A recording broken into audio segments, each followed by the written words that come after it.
Margaret Fuller, born Sarah Margaret Fuller in Cambridgeport, Massachusetts in 1810, grew up to be known to some as America's first feminist, gifted with a high-class education at the hands of her father, which she claimed gave her nightmares and prevented her from sleeping throughout her childhood.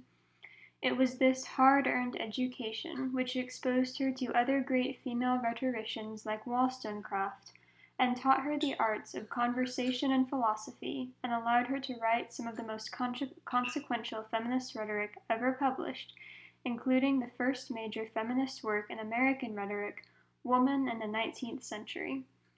Her book received very mixed reviews, with some critics likening it to a conversation rather than a book, touting Fuller's lack of organization, clarity, and seemingly purpose.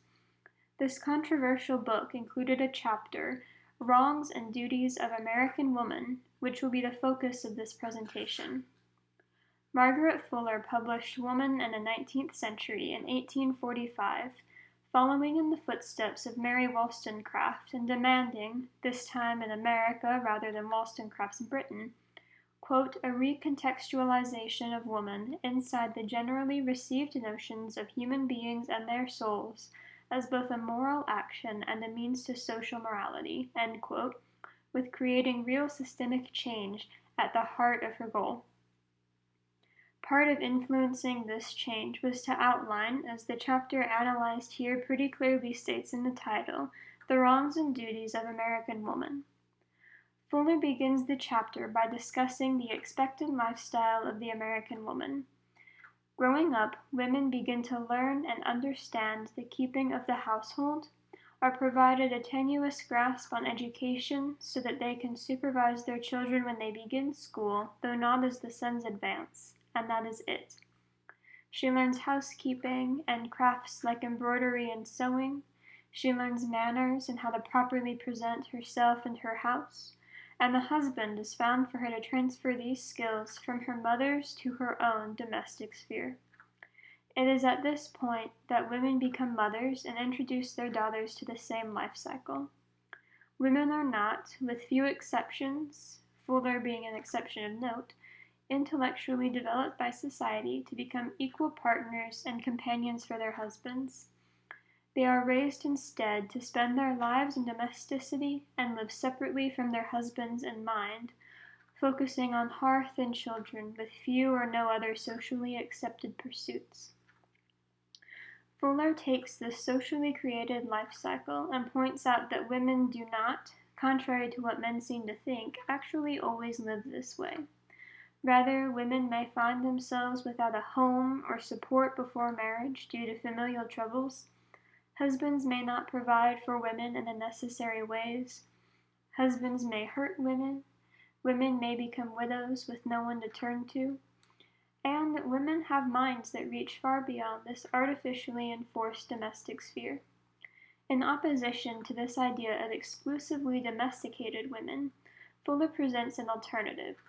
Women who are companions and friends to husbands and sons, women who are educated so as to be able to elevate men and therefore society, and women who are able, quote, to save men from vicious and sensual habits, end quote. Further, Fuller points out that for many women, the domestic sphere is unachievable, which puts them in a rather bleak position in society.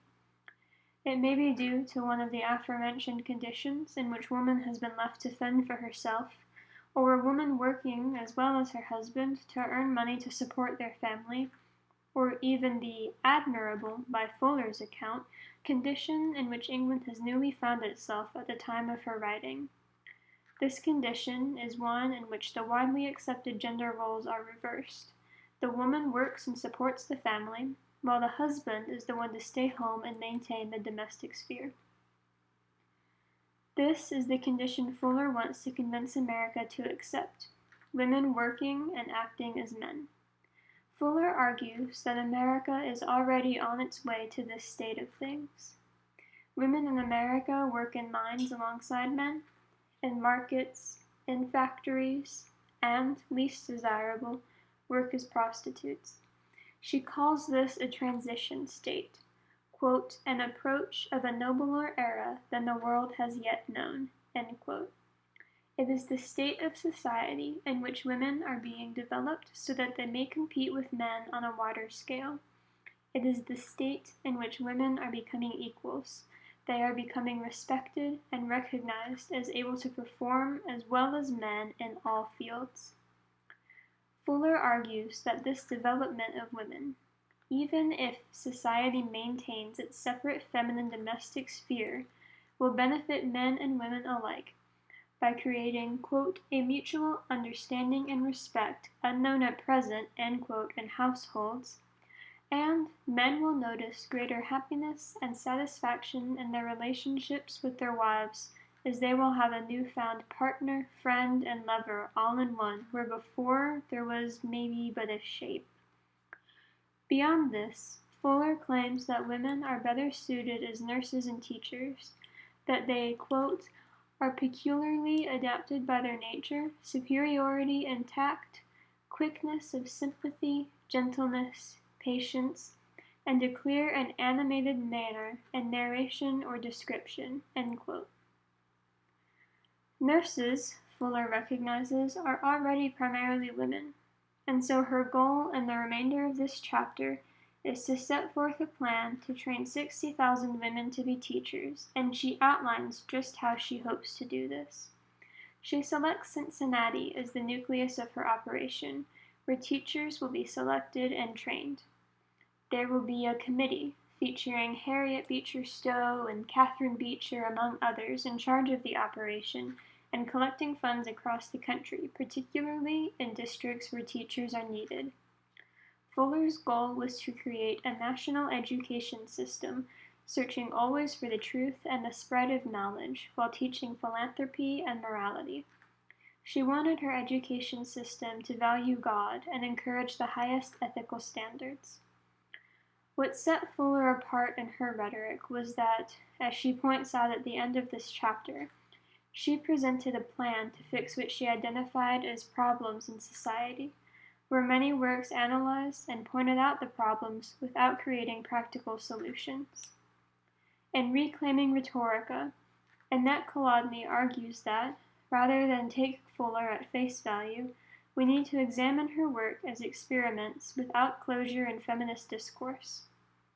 We cannot critique Fuller without recognizing her intentions and her background. She was a teacher, experimental by nature, and Fuller's work is part of an ongoing conversation. It, in the company of a great many other works, has contributed to the change in women's societal station in Europe and America since her time.